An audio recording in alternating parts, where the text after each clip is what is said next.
Bonjour Olivier, donc nous sommes là pour la sortie du règne. Bonjour. Donc peux-tu nous dire comment tu t'es retrouvé ce projet avec Sylvain Ramberg? On se connaît depuis très longtemps avec Sylvain, mais on n'avait jamais collaboré ensemble.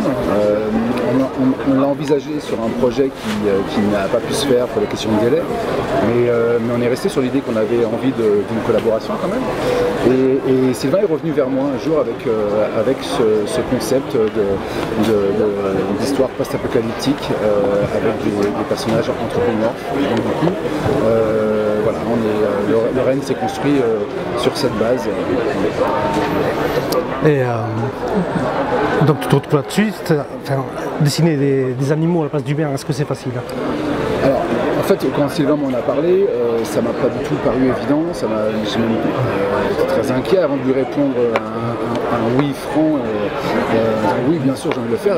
Ça m'intéressait et c'était très, très motivant. Mais j'ai eu besoin de me rassurer en fait avant de me lancer dans l'histoire.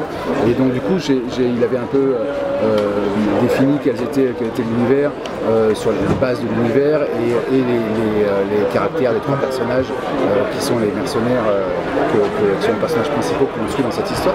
Et donc du coup, j'ai ressenti le besoin de me mettre au dessin immédiatement, d'essayer de voir ce que ça pourrait donner en me collant sur les recherches de personnages.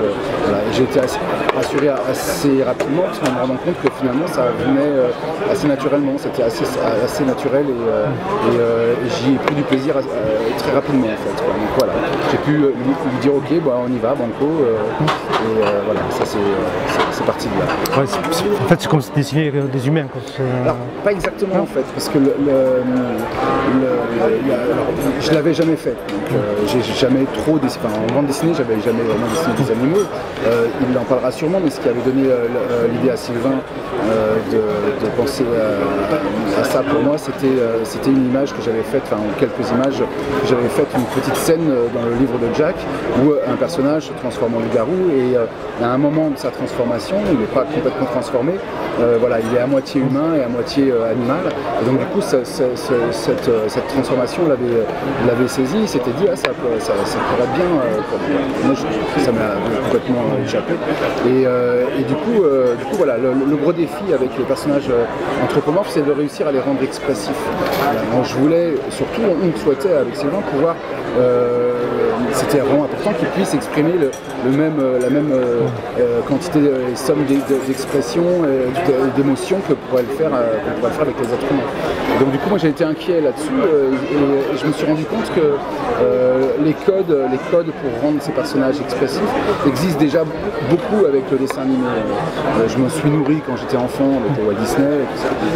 Et en fait je me suis rendu compte que d'utiliser les codes déjà mis en place, établis par le dessin animé, m'a permis d'aller dans l'exagération de certaines expressions et tout ça. Et finalement ça pousse encore plus loin l'expressivité des personnages que je n'aurais pu le faire avec des êtres humains.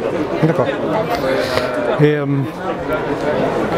lors de l'écriture du scénario, quand tu as commencé à faire le storyboard, tout ça, est-ce que tu as proposé d'autres idées à Sylvain par rapport à ce que tu avais dessiné, ou tu restais sur son plan tout le temps? On parle beaucoup, quoi. Il peut y avoir des petites modifs. Non, Sylvain a son histoire qui est très structurée. C'est très agréable de bosser d'ailleurs sur ses scénarios parce qu'il a des choix narratifs très clairs sur chacune des scènes. Je sais exactement où il veut aller, pourquoi, de quelle manière il va s'y prendre. C'est limpide, son scénario est limpide, donc du coup c'est très confortable pour le dessinateur.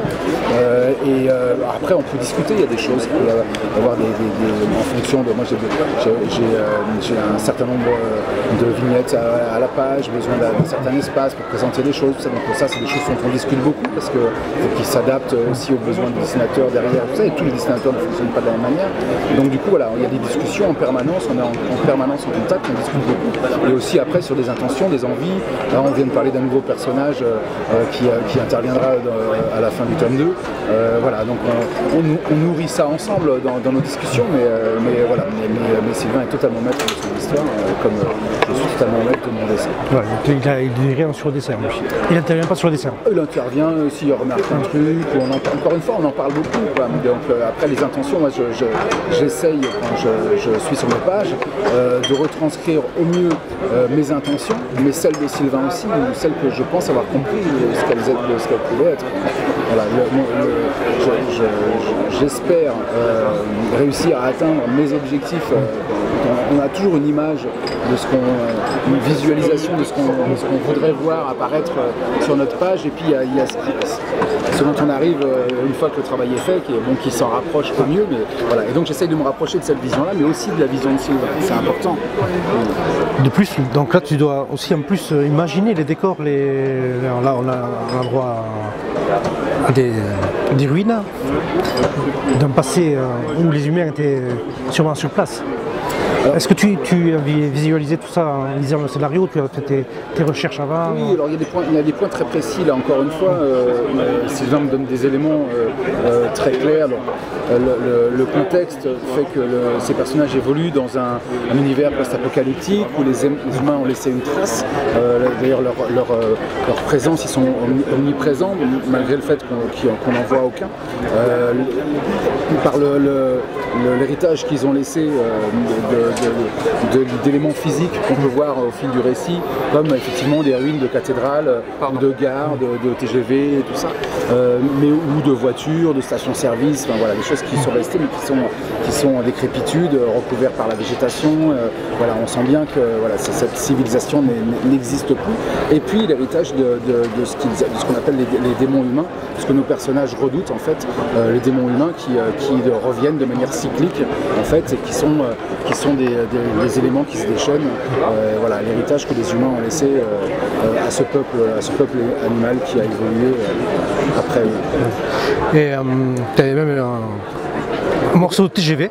Et donc du coup voilà, Sylvain me présente des éléments parce que les personnages, donc on découvre assez rapidement dans le récit, la tour Eiffel apparaît en hommage un hommage appuyé à la planète des singes où on découvre la Statue de la Liberté. Là, Sylvain a fait un hommage, c'est un film qui l'a beaucoup marqué, il vous le dira. Aussi d'ailleurs, et donc du coup il y a des éléments très précis là pour la tour Eiffel, bien évidemment. Sylvain me dit bon voilà, là ça se passe là, on a décidé ensemble que ça se passait à Paris, on a envisagé Londres à un moment, finalement ça s'est ciblé sur Paris. Donc du coup le parcours des personnages est très clair, ils se rendent dans un lieu qu'on découvre à la fin de l'album, je ne vais pas tout donner non plus, dans le dossier où on dévoile une page du tome 2 qui présente le lieu qui est leur quête en fait sur toute l'histoire de ce tome 1, un sanctuaire, un refuge où ils vont pouvoir aller se mettre à l'abri pendant l'arrivée de la saison des démons. Et donc du coup voilà, ce parcours existe, ce lieu existe, ce parcours existe, et donc ponctuellement il y a des éléments voilà, choisis, une gare de TGV existante, une cathédrale existante sur des lieux qui définissent ce parcours. Donc ce premier tome en fait se conclura dans le second. On fera le premier cycle. Oui. Et si ça marche, ah bah oui, ça se lancer. On a plein d'idées, plein d'envies. Si on nous en donne la possibilité, on poursuivra avec plaisir. Et que t'en dit le public? Tu as déjà eu des... Bon, les retours sont très bons. Ouais. Ouais, on a des retours très sympathiques de la part des lecteurs, beaucoup de libraires aussi qui ont des coups de cœur sur le livre, donc on est ravis, ça nous fait très plaisir. Et après ça, est-ce que tu as un autre projet à côté ou... On attend de savoir un petit peu comment ça va se passer. Moi, je veux rester disponible pour le règne. D'accord. Bon, merci à toi. Merci à vous.